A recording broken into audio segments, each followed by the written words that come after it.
Hello there! This is the Profa and you are on English for Maturità, a podcast on literature that helps you revise during your crunch time. Good luck! Today we talk about Charles Dickens, the Industrial Revolution and life in the city in the 19th century, in Britain of course. Let's keep in mind that 19th century in Britain is marked by contrasts and contradictions. It was an age of progress, but also of narrow-minded attitudes. It was an age of inventions, which, however, not everybody could enjoy. One of the 19th century writers whose stories most vividly tell us about this time and about the people who lived it is Charles Dickens. His characters belong to the middle and the lower class, and the setting of his stories is usually the city. The urban landscape is often as important as the characters who move in it. An example is the famous extract called Coketown, which is in many literature books, and it is the name of the extract, not of the novel. The novel is called Hard Times. Hard Times is a critique of materialism and of the effects of industrialization on people, especially on the urban middle class and the proletariat. There is a difference between other novels by Dickens and Hard Times, and it's that it is not set in London, which is usually the setting of Dickens's books, but again, instead, in a fictional town called Coketown. And the name itself, coke is the type of coal, suggests the black of soot and pollution. And in fact, the strictly urban and industrialized landscape is indeed marked by the serpents of smoke, as he says, that spiral out of the factory chimneys. It is a starkly depressing place. Everything is the same, the houses are the same, the streets are the same.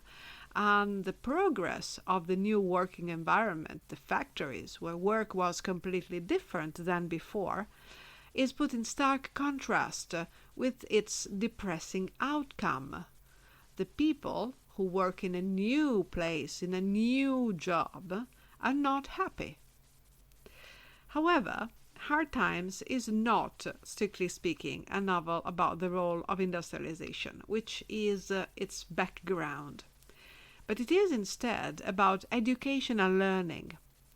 It is one of the novels, like A Christmas Carol, where the main character experiences a change in attitude at the end. Mr. Gradgrind, the central character, the main character, is a teacher, and he embodies the qualities that were considered okay, they were considered positive in learning at the time.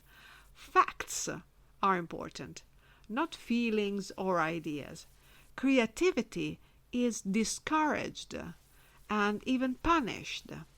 There is a scene in the novel where Sissy Jupe, who lives on a farm, is asked to describe a horse, and in that moment she cannot do that, although her father works on a farm and works with horses. And so it's something that she knows well. But Mr. Gradgrind wants the book definition of the horse, which Bitzer, one of her classmates, gives him. And so Mr. Gradgrind even humiliates her in class.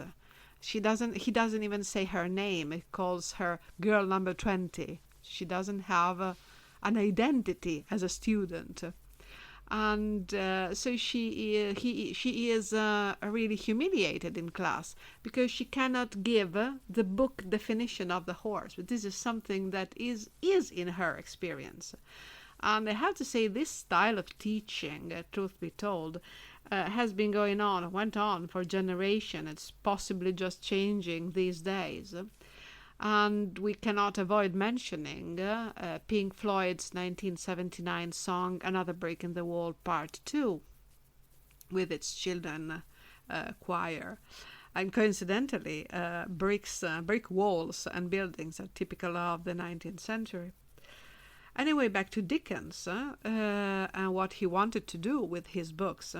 Well, Dickens was very concerned about these aspects, child labor education, industrialization, and possibly because of his early years.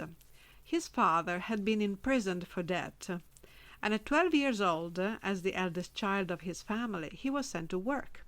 He worked in a factory for some time, and he was really impressed, of course, by the conditions of work there, especially for children.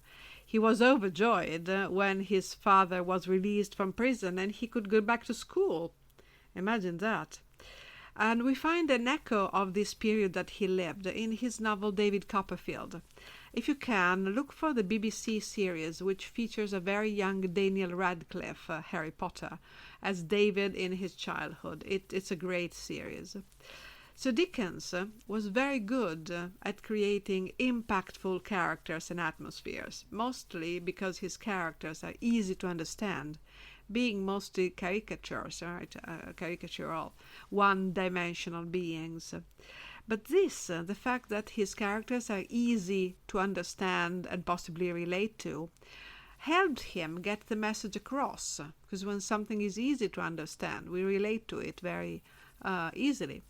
And even Queen Victoria was one of his fans, and she worked on Parliament to pass some laws for the relief of the poor and to mitigate child labor because of the things that she had read in Dickens's works.